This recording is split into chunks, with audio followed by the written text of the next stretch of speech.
Hey there, busy friends and fans. It's Dave Meyer with BizzyWeb, and welcome to another busy webinar.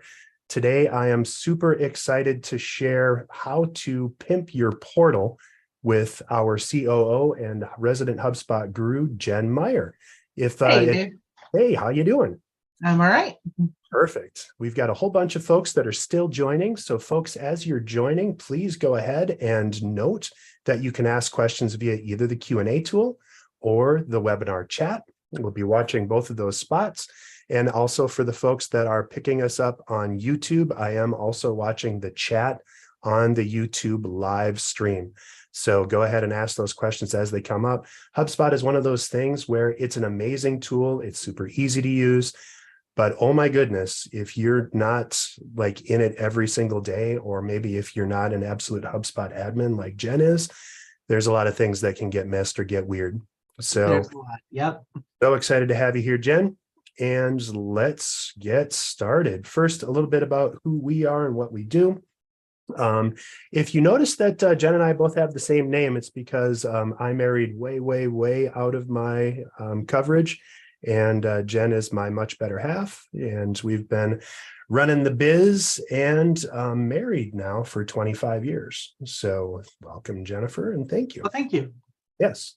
And as far as HubSpot goes, we are the bee's knees, pun slightly intended, I guess. We're platinum partners. We're accredited in multiple things. And we are the people that people go to when they can't figure out how to do their HubSpot. So, and that's mostly because of Jen's leadership. So thanks. And of course, welcome. Anything you want to do for an intro, Jen? No, we've just been doing this a long time. So doing, CRM work in various systems and things for like 18 years. Also have a 30-year marketing background. So I can probably help with whatever you need, but our HubSpot ops team is fantastic. So. Perfect. Welcome. Thank you. All right, so let's get going and talk through what the heck is HubSpot. HubSpot. HubSpot is basically ding. Thank you. It's a CRM package, but the CRM extends over all of your front of the house different services. So as you're looking at marketing, getting leads for sales, and then once something is sold, going to customer service, cleaning up your data, your website, your payments, all of that, you can do all of that in HubSpot. Everything is interlinked. And so the nice part is you can see in the CRM the whole journey that your customer goes through. From when they first got there all the way to the end and when they need customer service and how you're trying to delight them. So it's the nice part is that everything is connected within the system. One thing that I normally hear a lot about when I bring up HubSpot for the first time is that's like a marketing thing, right? And I think the icons at the bottom of the slide here really belay it's an all-encompassing business tool now. I mean, you can build websites, you can customize your website based on who that person is. Even with the addition of Commerce Hub, you can now accept payments inside of HubSpot. So there's a ton to it. And if you haven't played with it or looked at it recently, it's a lot better and bigger than it ever used to be. Totally. Actually, we just got a question. Is HubSpot different than Salesforce? It is. Actually, it's a completely different package. So they're both CRM systems. HubSpot and Salesforce do integrate with each other. So, but they also can do the same thing. So if you have a choice to make and you want to look at just a new CRM and pipeline management for your business, you can look at either HubSpot or Salesforce for that. Or if you want to use HubSpot for the marketing automation tools and Salesforce for your sales tools, then you can integrate the two and they work really well together as well. Cool. Thank you, anonymous attendee. Let's talk about some hubs. What's in all these bad boys? All right. So with Marketing Hub, it's marketing automation software like we were just talking about. So what we're doing is we're trying to gather the leads. We're reporting on like where our traffic is coming from and all of that kind of thing. We can do drip campaigns, inbound campaigns, and then, analytics on the back end. With Sales Hub, that's pipeline management, it's quoting, it's, trying to get meetings scheduled, and all of the advanced CRM that you need to run a sales team effectively and communicate with all of the people, get insights on your companies and contacts and things like that. Service Hub is for customer service. You can also use Service Hub for pipeline management as well.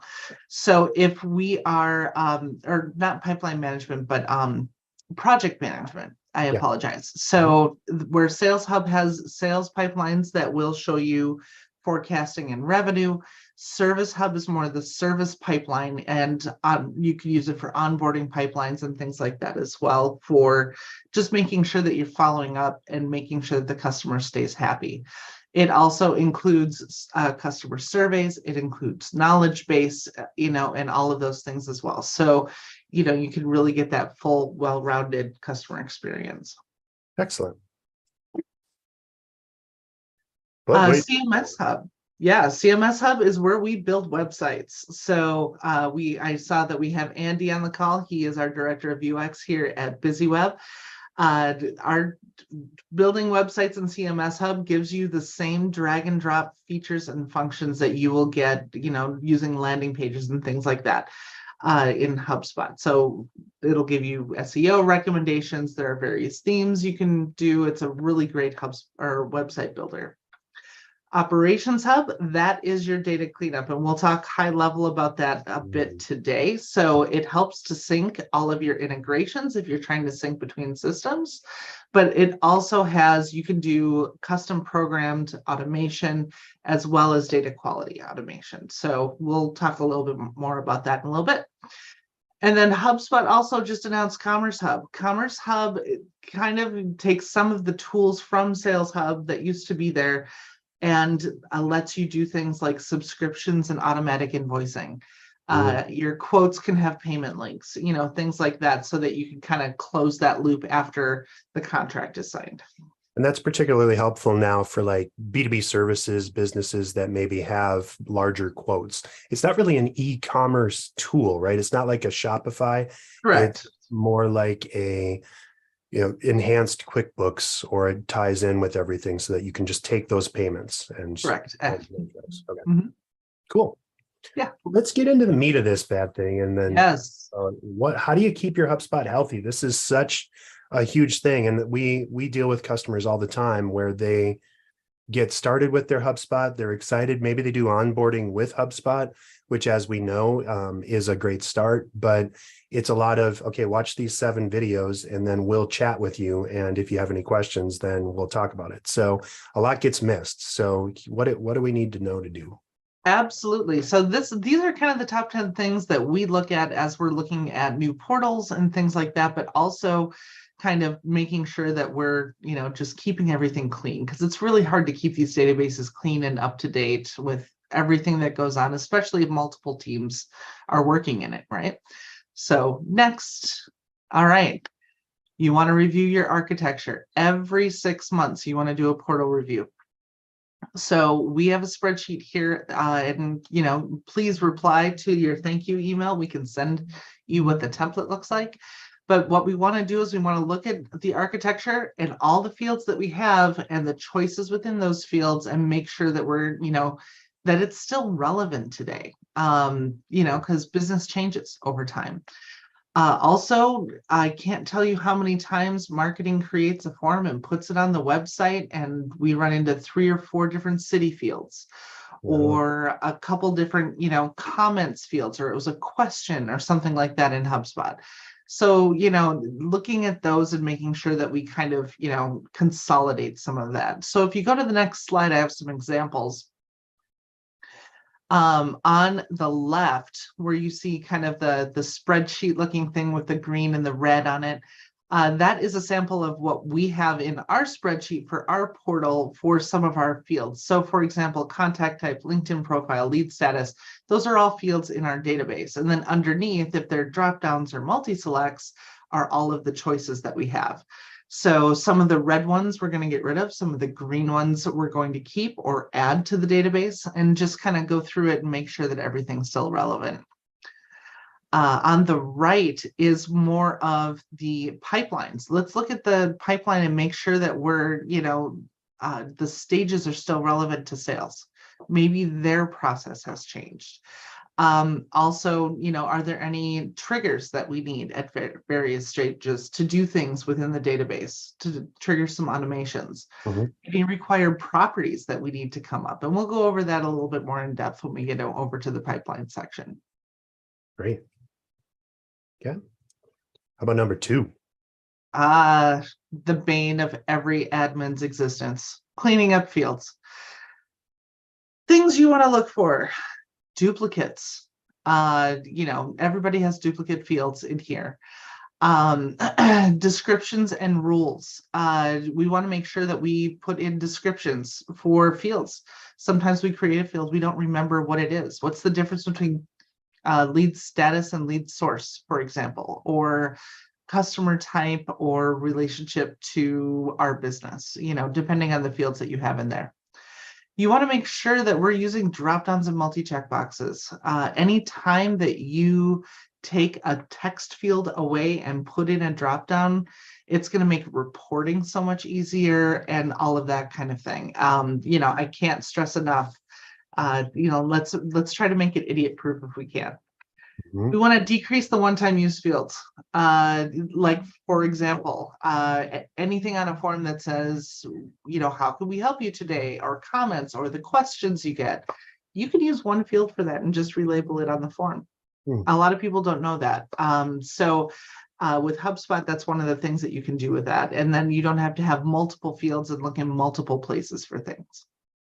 And we have a good question about that relates directly to that. Daniel asks, if I have a need to track information that isn't part of HubSpot's default choices, can I do that? Absolutely, you can do that. You can create all sorts of, I think in each portal you can create up to 1,000 custom fields per object. So that's for contacts, companies, deals, tickets. You can create up to 1,000 different choices to make the system your own. Happy to walk you through how to do that. And we'll go into how we can make sure to look at all that information as well. HubSpot just came out with conditional properties as well. So, if you have a closed lost deal, like we've talked about before, let's get the reason in there so we know why we're losing deals. If you trade show, let's bring up the trade show field and say which trade show it was from, and make sure, using things like that to make sure that we're queuing off the additional properties. Form fields I kind of went into before, how you can get duplicates and stuff, because HubSpot makes it crazy convenient for you to just add fields right from creating a form. But you can add fields right from creating a form and not look to see if you already have the field or something like that. Also, the field content, what's in the dropdown, like we talked about a little bit before. So if we go to the next slide, some of the things that you can do now with HubSpot, we can actually, as we're creating a new property, so Daniel, this kind of goes to your question. If you go to the settings gear up at the top, and then on the left, go over to properties, you can choose from there which object, contact, or company, or deal, or ticket that we're looking at. And then you can create, your label and everything, but you want to make sure that you put a description in here, just so you don't forget that, why it's there. Now, HubSpot, for some of the fields, especially text fields, lets you put in rules. So you can say if you want to show it in search results, if it's going to be shown on forms, minimum or maximum character limits. Do we restrict it to numeric values? Things like that, we can make sure to automate. And then for conditional properties on the right, where there's edit logic, you can actually get into this from your a little different place within the property creation screen. But basically, you can say, if lead source is equal to webinar, we want to make sure that we make a dependent property of events registered for, so that we get all of those, all of that information as we kind of go. Does that make sense? It does. Yeah. All right, next slide, please. All We have a right. lot to get through. We do. Managing permissions. So we want to make sure that we don't have too many, for example, super admins. Everybody wants to make everybody do everything within their database. You don't need to do that. You need a couple people that have control, that have the godlike syndrome, right? So we want to make sure that we restrict how many super admins we have. Restrict who can import. I just had a client who, we did their initial import for them. It was about 4,000 records, and then they went in and it did the rest of the imports. And now they literally imported over 100,000 contacts. Ooh. And now we have over, we have duplicates, we have things that aren't filled in, we have, and so making sure that the people who are importing know what they need to import and what fields they need to do that with. You can also restrict property changes and permission sets. So if we go to the next slide, I can show you where you can do this. So at the very top on the left, as we are in users and teams, you can actually look at permission sets. You can set specific permission sets for different types of users.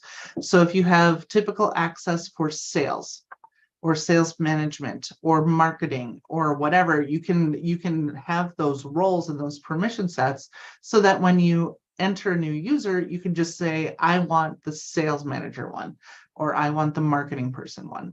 Mm-hmm. With the CRM tools that you'll see there, this is where you toggle who can import, who can export, who can edit property settings. So then you can ensure that not everybody is adding every choice they want, because it makes sense to them. On the right, this is where you get a little further in depth into the permission sets. So you can say, who has access to, maybe they just see team views of companies and contacts and deals, or maybe you want them to see everything. This is where you can set what all of those permissions individually are for any of the objects or the hubs. Fascinating. Well, and it's incredibly important, especially when you get to a larger team, right?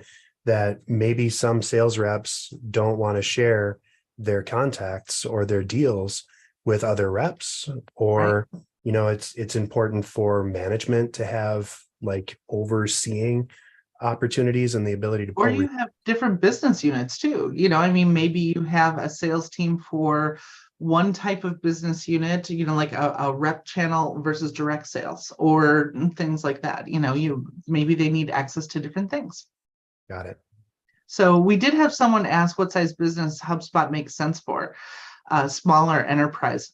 I would say all of it. The nice part about HubSpot is that you can, as you're looking at it, they have different levels of packages. And so for the small people, I think you can get starter suite for it's $20 a month right now for the $20 a month right now. Yeah. I think it's usually about 50, but that gives you all of the hubs. You can build your website. You can have, I think 3 sales pipelines. You can create fields, do email marketing, things like that. You can go up to enterprise. We have clients that have enterprise portals and multiple business units. So Daniel, you just asked if you can run multiple businesses through HubSpot. Yes, you can. You can have different business units as well, and different domains that you track, and different, different parts of the business can see different things through permissions. So, all of that can be handled through HubSpot, just kind of depending on what your needs are. Of course, there's different price points to it. Right. Well. So let's say the enterprise stuff is required for multiple business units, right? You would need marketing enterprise for multiple business units. Yes. And that's probably what, a couple grand a month? With the business units, so? Yes. Yeah. Okay. Customizing records. The key to this is working with your team. What does each team need to see? What my marketing team needs to see and what my sales team needs to see are completely different. And we can, work with them and show them different things.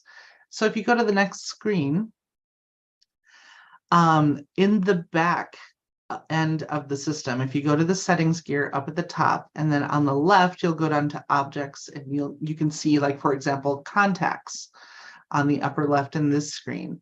The record customization, you can customize what those screens look like. And for each individual team, if you look at just a little bit down where it says customize left sidebar for contact records, you can say, I want my sales team to see this. I want my marketing team to see that.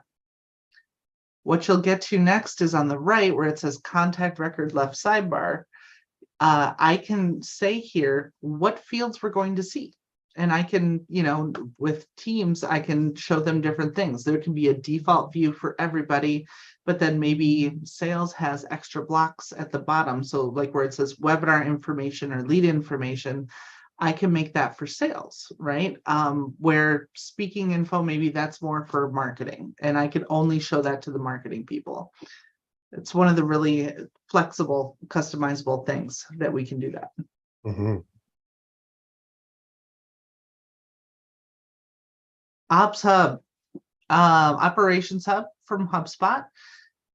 The purpose of it is automating for me, automating your cleanup. You can also use it for integrations to other systems as well. And that you can get, more in the starter and pro pack, but in the pro package, you could do a lot of the customization. So if we go to the next screen, you'll see this within workflows. That's where you're going to see the majority of this functionality. You can send a webhook if you need to do some, sending data to different systems. You can do custom code in workflows. So if I want to do for example, a lead rotation from a lead that comes in, but I want 70% to go to Dave, 30% to go to Trigvi, or maybe I have 6 salespeople and I want to weight that, I can do that in a custom coded, choice, like a webinar for rotating leads. Mm-hmm. Formatting data, I actually put all of it here. So where it says format data, say I want to, format the phone number. I can use any of these choices that you see here for formatting that number. It might not be relevant to phone number. Maybe I want to do it for like the city field, and I want to make sure that I change that to title case. If it's a date field, maybe I want to do a Unix timestamp. If it's we can get absolute values of numbers. We can do other calculations within fields, all of that kind of thing. That can all be automated with Operations Hub Pro. So it's kind of really nice for, making sure that your data stays in a consistent format. So, and it helps with the cleanup on the back end. If I wanted to format the phone number so it was 3 digits dash 3 digits dash 4 digits, I could do that. Cool. And is this a new thing? Because this is completely, I'd never even seen this option. So Operations Hub, Operations Hub launched a year and a half ago. Sure. Yeah. So this was one of the big selling points of that. Oh, cool. Amazing. All right. How about cleaning up lists? Lists are the bane of my existence and some of our clients. So, a lot of people have duplicate lists, or they'll do a list for 1 month, and then, like say it's a, leads that came in from web forms or a specific web form. They'll have April's list and May's list and June's list and, things like that. And they add up quickly. The nice thing about lists is you can go in and you can just change the filter criteria if you want to. As long as it's an active list, you can just go in and change that. Then you don't need so many. Also, don't run your reports always off of lists. Sometimes that's appropriate, but sometimes things get overwritten and then your historical data is going to be wrong. But one list in particular, everybody should have in their portal. Everyone should have an email suppression list in the portal. If you go to the next screen, I will show you what to put in it. So within your active list, you want to make sure, now this is what we use. In our contact type field, we show if they've left the company or if they're a do not call contact. I think everybody has those people they don't want to call. If they've had an email hard bounce, if emails have bounced more than 5 times, that could be soft bounces, which could include out of office, replies. Mhm. If they've unsubscribed, if they've said, don't send me marketing email, if their email address is quarantined or if it's invalid, we want to make sure to not send email to those people. So if the nice part about the marketing email function within HubSpot is that it has a send to this list, but don't send to this list. And so you can put your email suppression list in that don't send to field.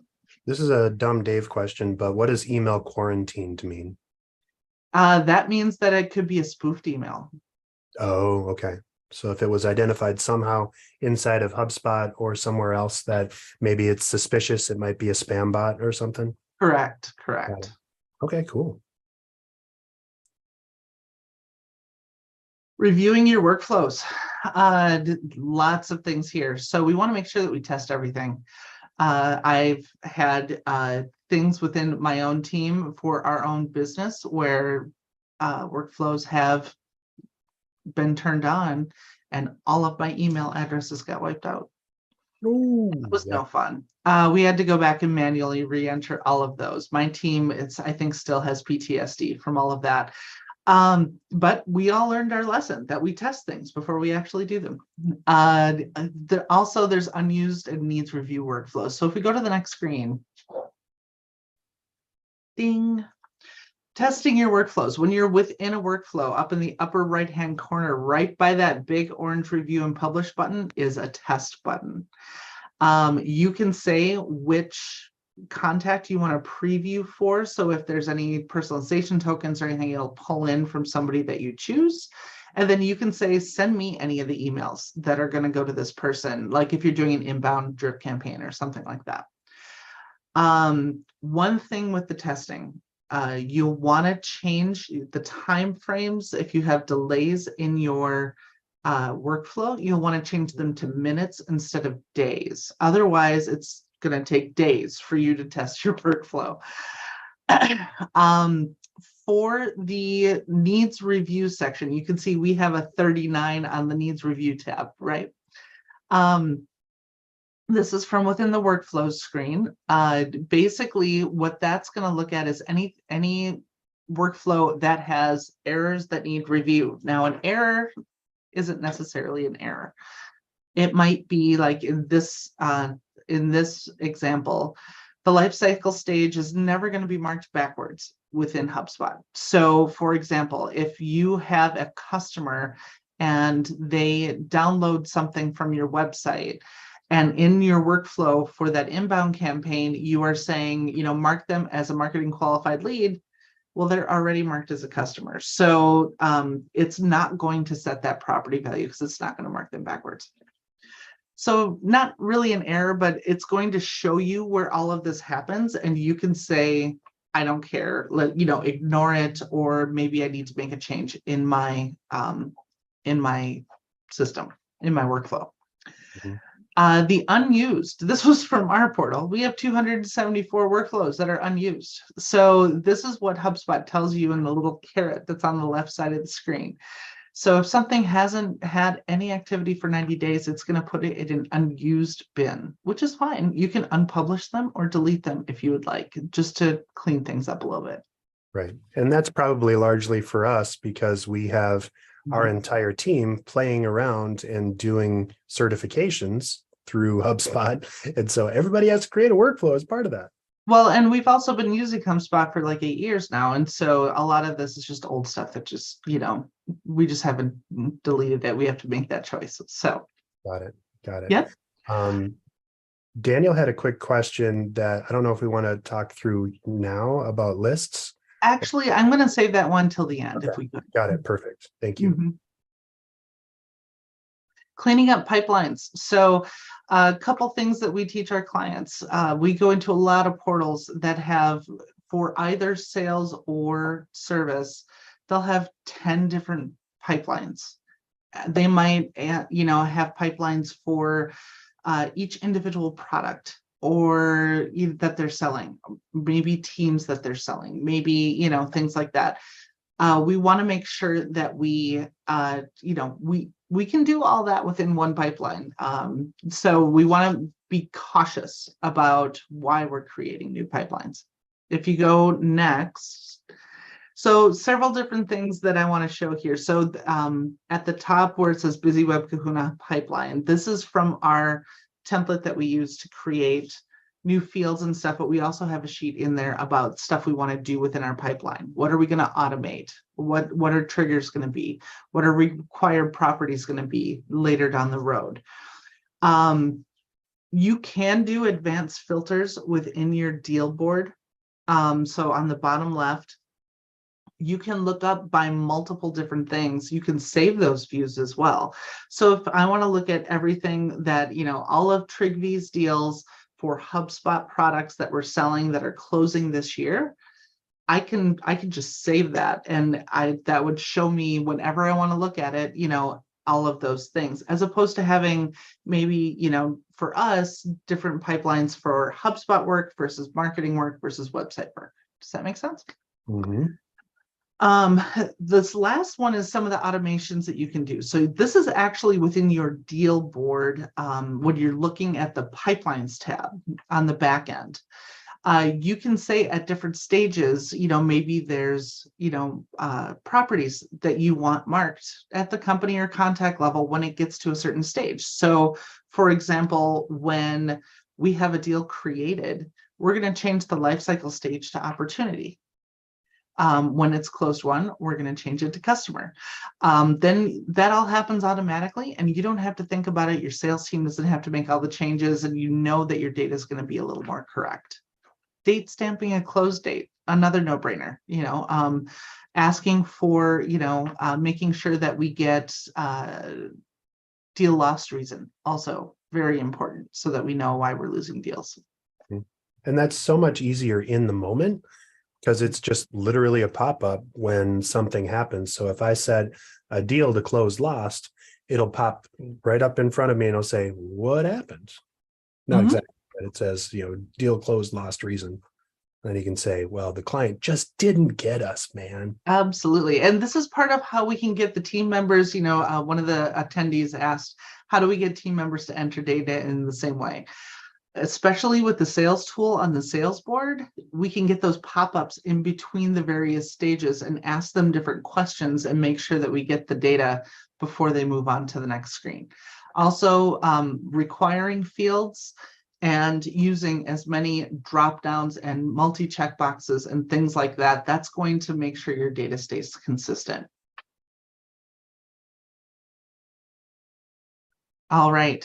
And then also training. We want to make sure that we record all of our training and keep it for new members. Whenever we have a project and we're onboarding for a new client, what we do is we record the videos when we're giving the live training so that they can use it in the future if they hire new salespeople or if they just need a refresher in 6 months.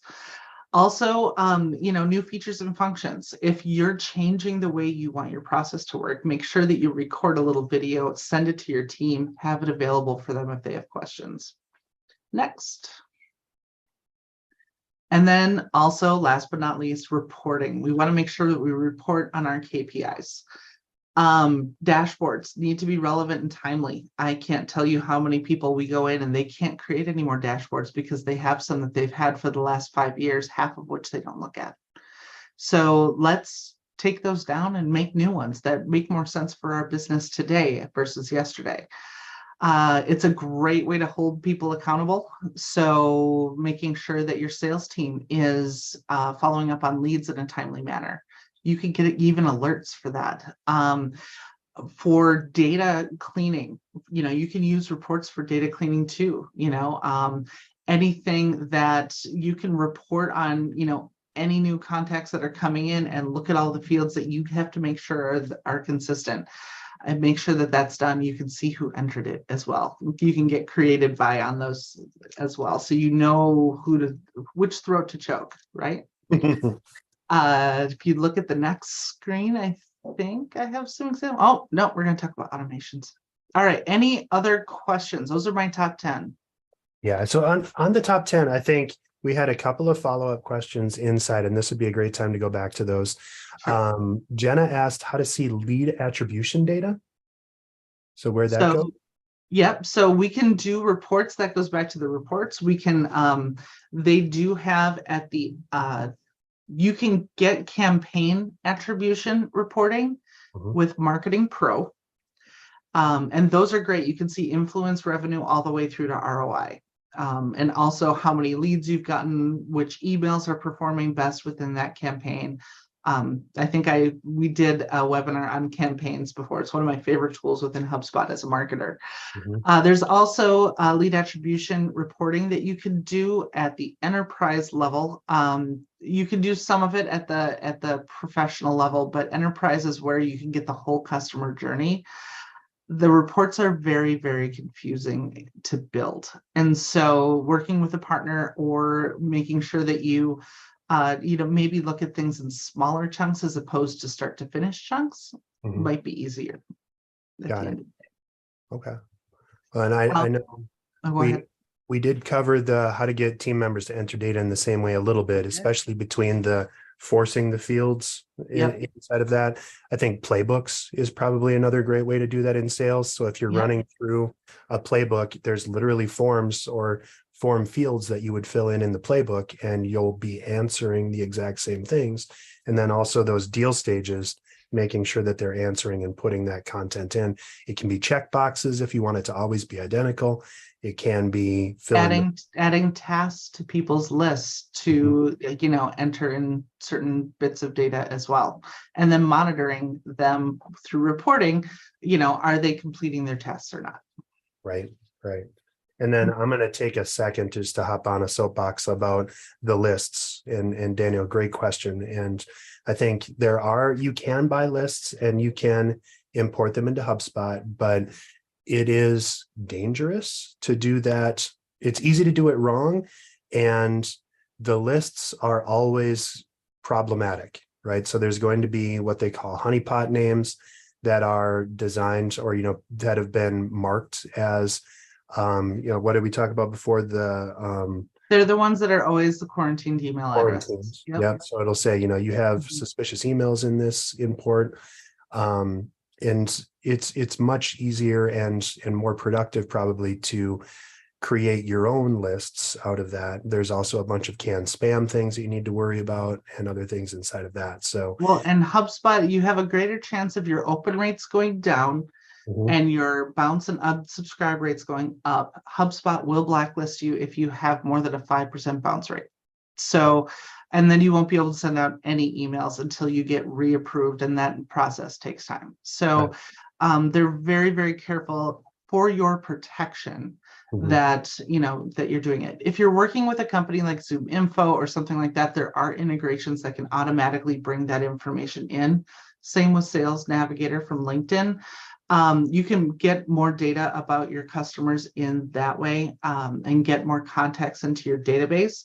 Just be very, very careful, especially if you have a portal that has marketing contacts, what you're marking as marketing contacts, because that can blow up really quickly with those. And I think the only other thing in there is that you want to make sure that you're maybe if you do have a list running it through a third-party tool. Yeah, Kickbox is a great tool for that. Running through Kickbox, it's not very expensive, and that'll show you, the validity of email addresses and things like that. And what that does is you have a list of 1,000 people that you want to import.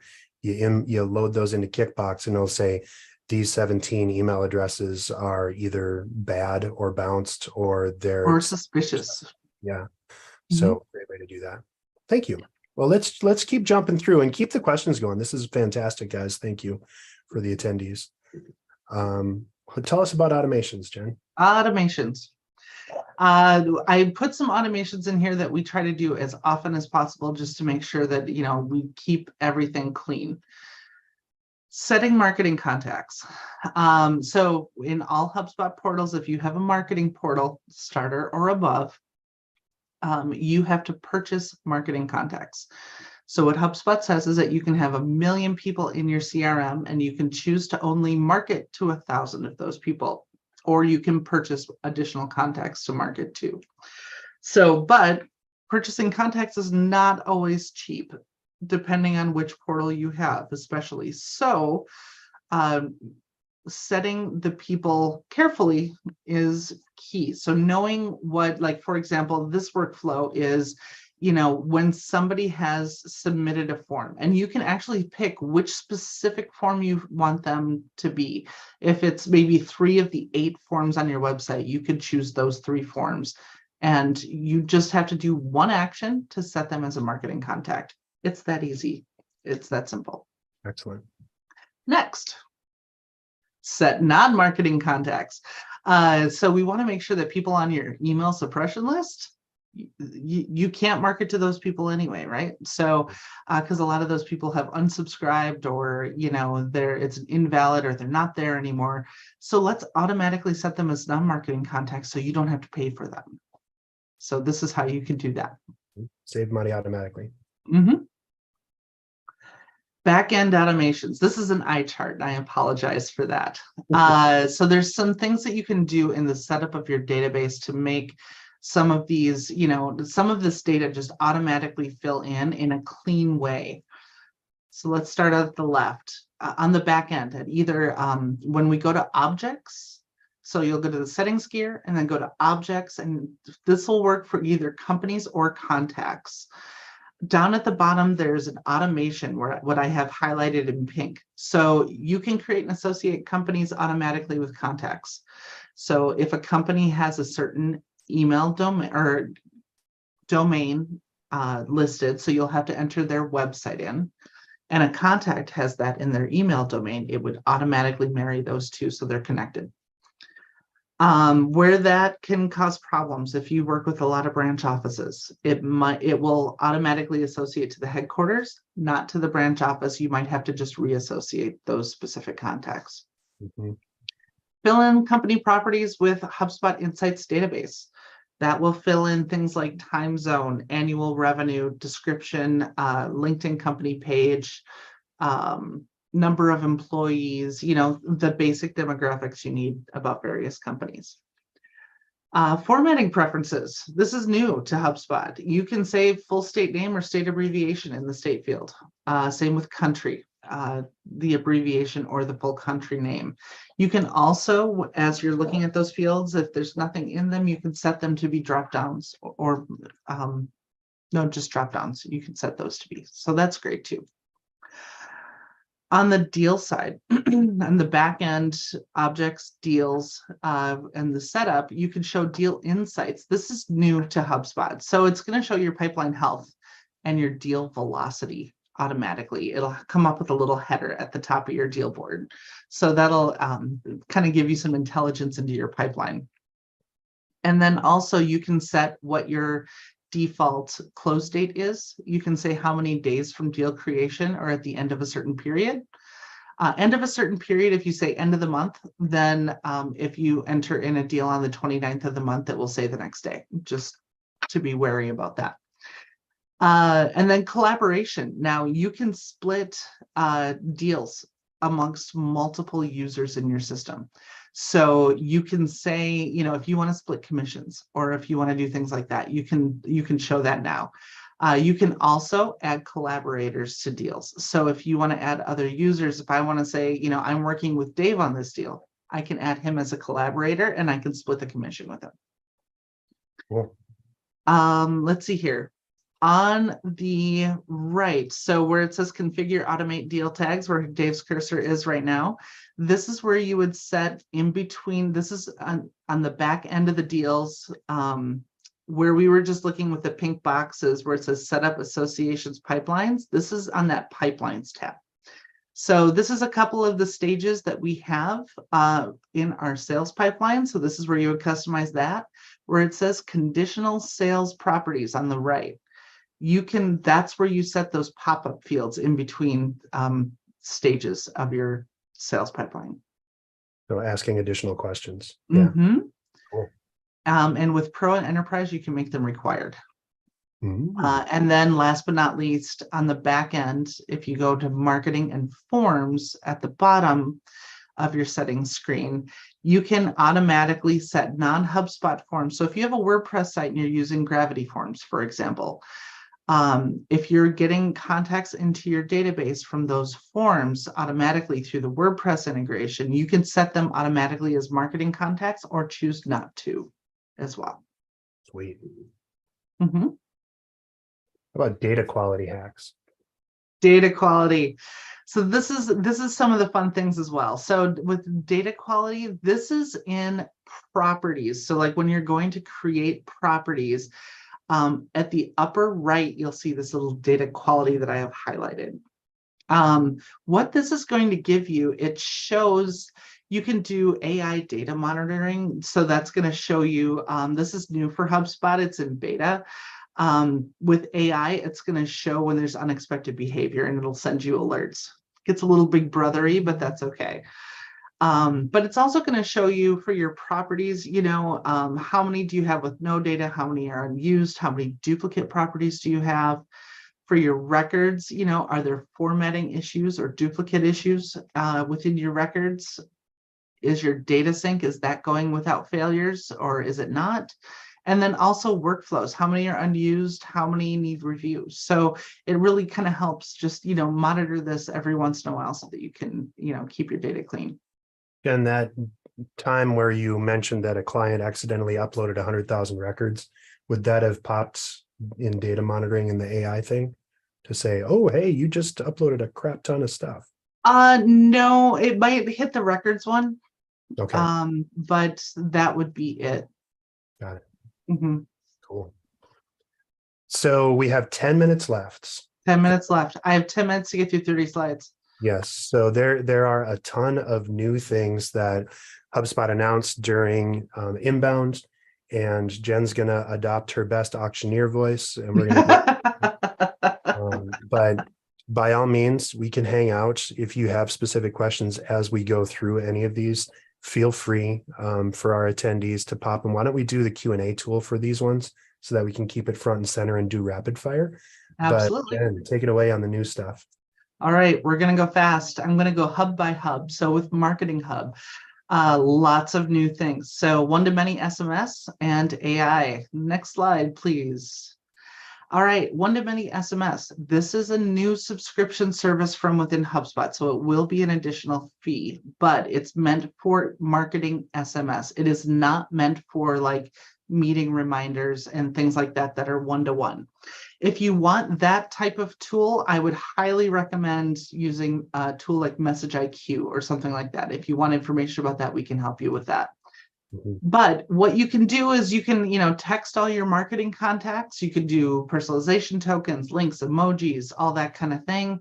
It is an added monthly cost. It is not cheap. It starts, I believe, at $75 or $99 if memory serves, but you can use workflows for it. So you can also get reporting on it. Ding, AI everywhere. Everybody gets AI. You can use the new AI tools for writing social copies, email subject lines, contents per blog posts, even with keywords, title and meta descriptions, pictures and imagery, as well as building websites, like whole websites, and creating campaigns and workflows. So they've incorporated AI into everything. You do have the power to turn it on and off if you want to use it or not. Right on. Ding. Couple of caveats with that.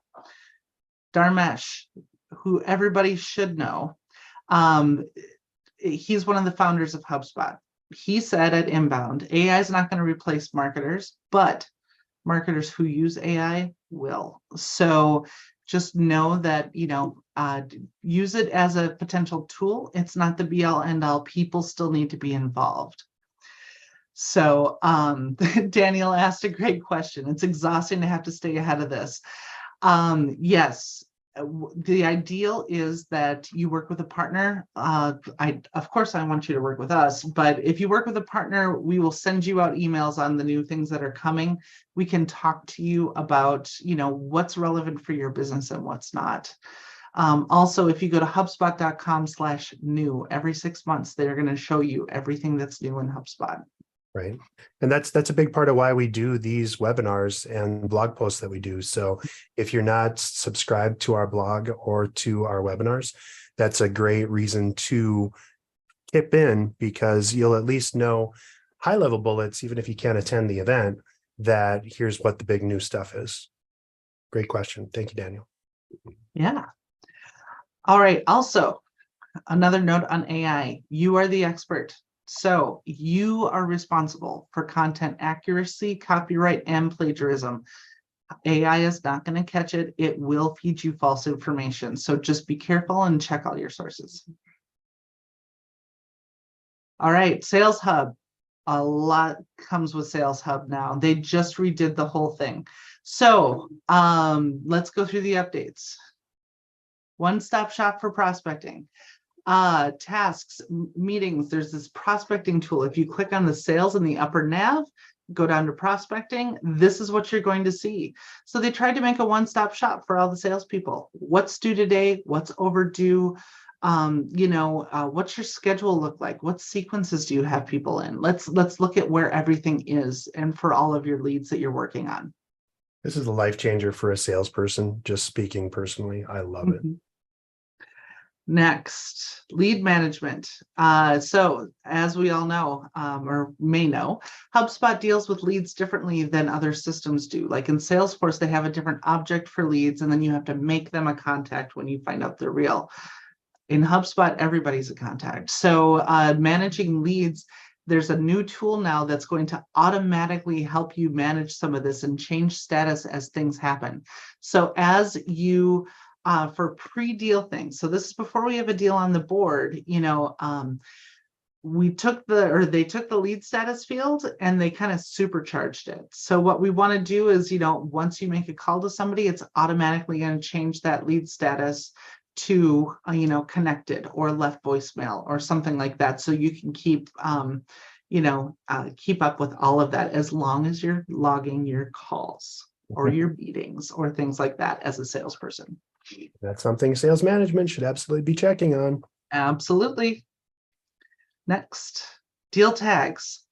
So you can customize deal tags. You get 10 of them. You can add automatic conditional tags to deals.